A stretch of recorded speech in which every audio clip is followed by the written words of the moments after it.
Krishnaveni December 10న చున్నితో ఊపిరాడకుండా చేసి గోపికృష్ణను చంపింది కృష్ణవేణి. అయితే నవంబర్ 26న తమ్ముడిని కాల్వలో తోసి చంపింది కృష్ణవేణి. ప్రభుత్వం నుంచి రావాల్సినటువంటి డబ్బు కోసం హత్య చేసినట్టుగా తెలుస్తోంది. తండ్రి మరణం తర్వాత ప్రభుత్వం అందించేటువంటి ఆ డబ్బుల విషయంలో వివాదం చోటు చేసుకుంది. దీంతో భర్తతో విడిపోయి సోదరుల ఇంట్లోనే ఉంటుంది కృష్ణవేణి.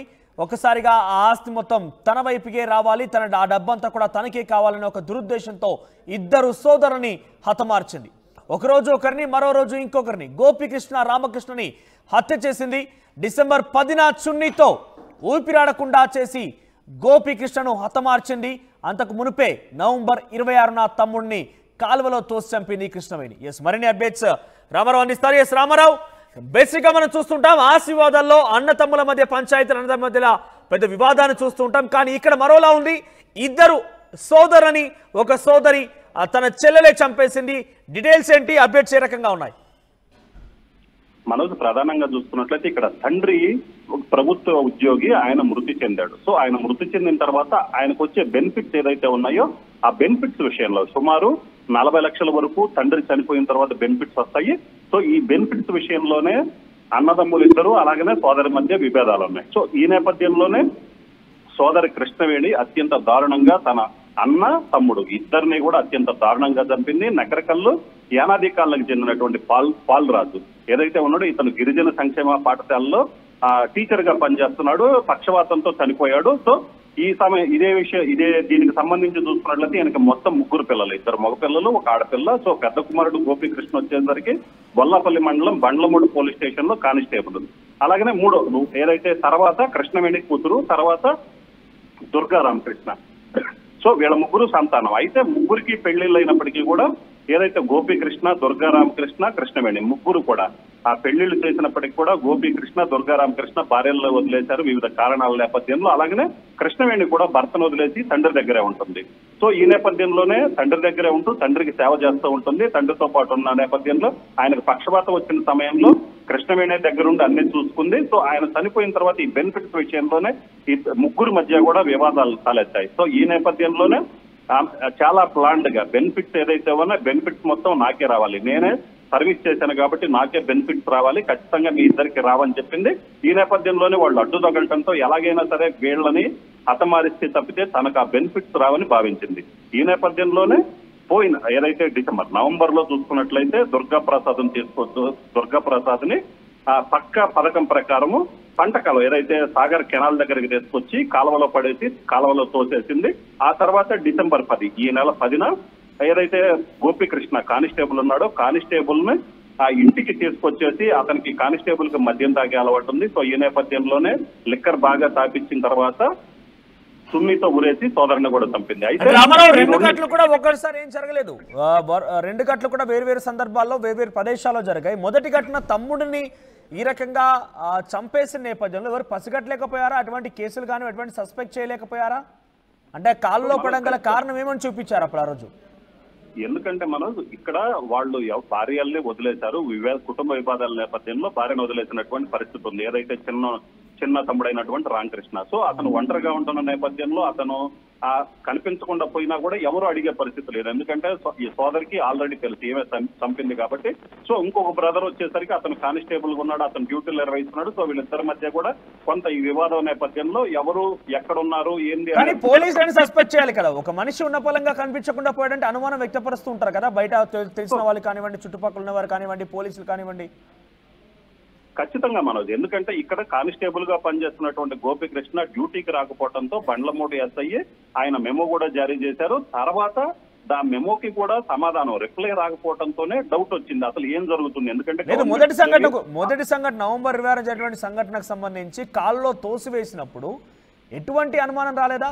చుట్టూండే వాళ్ళు ఎవరు గమనించలేకపోయారా? లేదంటే వాళ్ళ బంధువులు ఇంకెవరైనా అడగాల్సి ఉండే, సస్పెక్ట్ చేయాల్సి ఉండేది? ఖచ్చితంగా మనోజ్, ఎందుకంటే ఇక్కడ వీళ్ళ 3 మధ్య ఏదైతే బెనిఫిట్స్ సంబంధించి వివాదం నడుస్తుంది.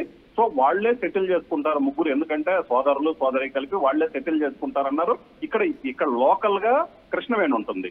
సో వీళ్ళిద్దరూ కూడా అవుట్ సైడ్ ఉంటున్నారు. ఎందుకంటే బండ్లమూడు పోలీస్ స్టేషన్ లో గోపికృష్ణ ఉంటున్నారు, రామకృష్ణ వచ్చేసరికి వేరే చోట ఉంటున్నారు. సో రామకృష్ణ మిస్ అయిన విషయం అయితే మాత్రం ఎవరు గుర్తించలేకపోయారు. ఎందుకంటే అతను వేరే ఊర్లో ఉండటంతో ఇక్కడ ఎవరు గుర్తించలేనటువంటి పరిస్థితి. అదే లోకల్ గా ఉన్నట్టయితే ఎందుకు కనిపించట్లేదు ఏమైందని ఒక ఆర్తించే అవకాశం బంధువులకు కూడా ఉండేది. సో వాళ్ళు లోకల్లో లేకపోవడంతో వేరే చోట ఉద్యోగం చేసుకుంటూ ఉన్నాడన్న ఒక ఫీల్ లోనే ఉన్నారు కానీ ఏం జరిగింది అనేది అయితే మాత్రం బయటికి రాలేదు. ఎందుకంటే నవంబర్ 26న జరిగిన అదే డెడ్ బాడీ కూడా దొరకలేదా? డెడ్ బాడీకి సంబంధించి దొరికిందా డెడ్ బాడీ?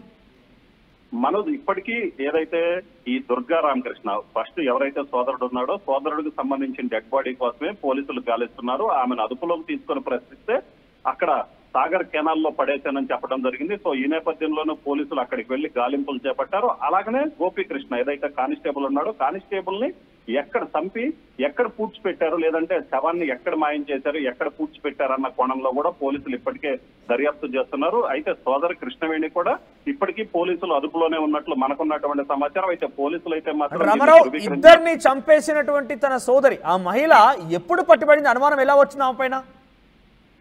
సో సోదరుడు ఎప్పుడైతే సోదరుడు బయటికి గోపీకృష్ణ కానిస్టేబుల్ ఉన్నటువంటి గోపీకృష్ణ డ్యూటీకి వెళ్ళలేదో పోలీసుల దగ్గర నుంచి మెమో జారీ అవ్వటం, పోలీసులు వచ్చేసి ఎక్కడున్నాడు మీ సోదరుడు అడగటంతో సో ఈ విషయం బయటకు వచ్చినటువంటి పరిస్థితి ఉంది. ఏదైతే కృష్ణవేణి చెప్పినటువంటి సమాధానం పొంతం లేకుండా సమాధానం చెప్పడంతో ఒక డౌట్ వచ్చింది పోలీసులకి.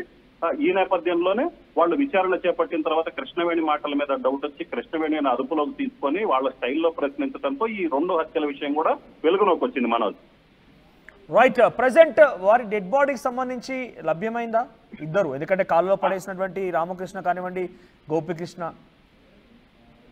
ఖచ్చితంగా మనోజ్ ఇప్పుడు ప్రజెంట్ అయితే ఎందుకంటే ఈ 2 డెడ్ బాడీస్ రాకపోతే సో దొరకకపోతే ఈ హత్యకు సంబంధించి కీలక ఆధారాలు లభించే అవకాశం కూడా లేదు. సో ఈ నేపథ్యంలోనే మృతదేహాలను ఏదైతే కృష్ణవేణిని అదుపులోకి తీసుకొని ప్రశ్నిస్తున్నారు ఆమె ఇచ్చిన సమాచారం మేరకే పోలీసులు ఇప్పుడు గాలింపు చర్యలు చేపట్టారు. అలాగనే గోపికృష్ణతో పాటు దుర్గా రామకృష్ణ సో వీళ్ళిద్దరి మృతదేహాల కోసం కూడా పోలీసులు గాలిస్తున్నారు. ఈ మృతదేహాలు దొరికితే గానీ ఈ హత్యకు సంబంధించినటువంటి ఆధారాలు, ఎందుకంటే డెడ్ బాడీలు దొరకకుండా అన్నోన్ గా ఉన్న సమయంలో వాళ్ళు పోలీసులు కూడా ఏం చేయలేనటువంటి పరిస్థితి ఉంది. రామారావు ఫైనల్ ఒకటి చెప్పండి, అక్కడ కనిపించేటువంటి ఫోటోలు మనకు కనిపిస్తోంది. ఇక్కడ కృష్ణవేణికి సంబంధించి ఫోటోస్ మనం వేస్తూ ఉన్నాము.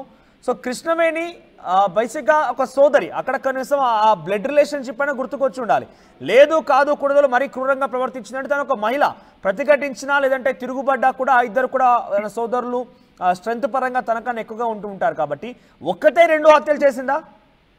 తనతో పాటు ఇంకెవరైనా ఉండే అవకాశం ఉందా? ఎందుకంటే లేదు మనోజ్, ఇప్పుడు ప్రస్తుతానికి సంబంధించి అయితే మాత్రం పోలీసుల దగ్గర ఉన్నటువంటి సమాచారం మేరకు కృష్ణవేణే పక్కా పథకం ప్రకారము ఇద్దరు సోదరులు కూడా హత్య చేసినట్లు మనకున్నటువంటి సమాచారం. అయితే పూర్తి స్థాయిలో ఆధారాలు ఏదైతే మృతదేహాలు లభించాలి, దీంతో పాటు అక్కడ ఉన్నటువంటి మిగతా సాంకేతికంగా టెక్నికల్ గా ఆధారాలు సేకరించిన తర్వాత మాత్రమే మాట్లాడతామని పోలీసులు కూడా స్పష్టంగా చెప్పడం జరిగింది. సో ఈ నేపథ్యంలోనే అక్కడ కాలంలో ఏదైతే సాగర్ రైట్ కెనాల్లో ఉన్నటువంటి ఏదైతే కృష్ణవేణి తన సోదరుడు దుర్గా ప్రసాద్ ని చంపిందో సో అక్కడ ప్రజెంట్ పోలీసులు మృతదేహం కోసం గాలిస్తున్నారు. సో అక్కడ ఉన్నటువంటి ఆధారాలు కావచ్చు, మిగతా ఈ ఇంకో సోదరుడు గోపికృష్ణ సో వీళ్ళందరినీ చంపినటువంటి ఆ సిచ్యువేషన్ ఏదైతే ఉందో వీటన్నిటినీ పూర్తిగా టెక్నికల్ గా ఎవిడెన్స్ సేకరించడంతో పాటు ఈమె ఇచ్చినటువంటి ఏదైతే కృష్ణవేణి సోదరు ఉందో సోదరు చెప్పేటువంటి ఆ